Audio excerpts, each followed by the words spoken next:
Canadian soldiers put on a brave fight in the Battle of Hong Kong. It was part of Canada's efforts to protect another British colony overseas during the Second World War. But a number of Canadian soldiers, hundreds in fact, taken prisoner and treated brutally as prisoners of war. And now, 70 years to the day of the start of that battle, Japan has officially apologized. Craig Dale has more in Tokyo.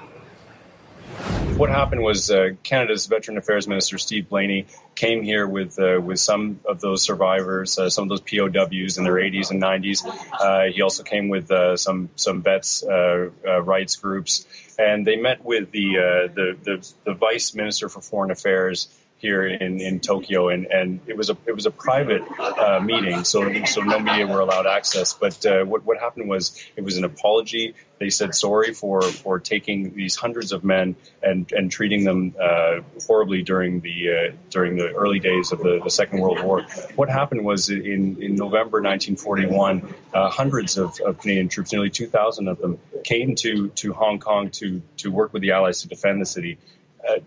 Barely a few days after they got there, they were getting ready for combat.